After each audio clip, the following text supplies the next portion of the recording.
¿Qué onda, gente? Estamos acá con un nuevo video para el canal. Ustedes estamos acá en la parte de aquí y... acércate y juro que te pego una patada. ¡Vete para acá! Estamos aquí... Concha tu madre, ven para acá. Tenemos aquí a Matías. ¿Qué, Matías? Espera. ¿Quieres que se muestre tu cara o no? Matías. ¿Quieres que se te muestre tu cara?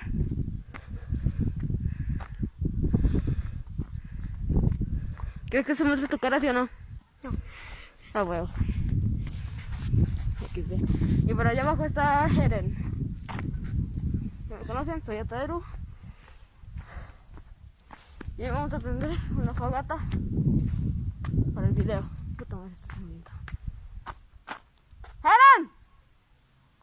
Chinga, se fue. Y llevamos al Doro. Ok, banda, estamos acá. La cámara no tiene más espacio, quieto. Bueno, aquí despedimos, banda. Chao. Banda, voy a pasar esto a la cámara donde tenemos el canal, porque esta es otra cámara. Y bueno, lo voy a colocar aquí a cargar. Y luego todo esto va a pasar a imágenes. Materiales del pino patria. ¿Qué onda? Eso no sale caliente. Acá tenemos la fogata de otro día. Porque en el video que vieron, bueno, la cámara se nos llenó prácticamente. Wow.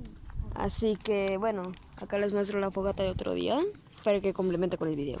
Porque, ¿para qué le vamos a colocar de título que traiga fogata si no hay la fogata?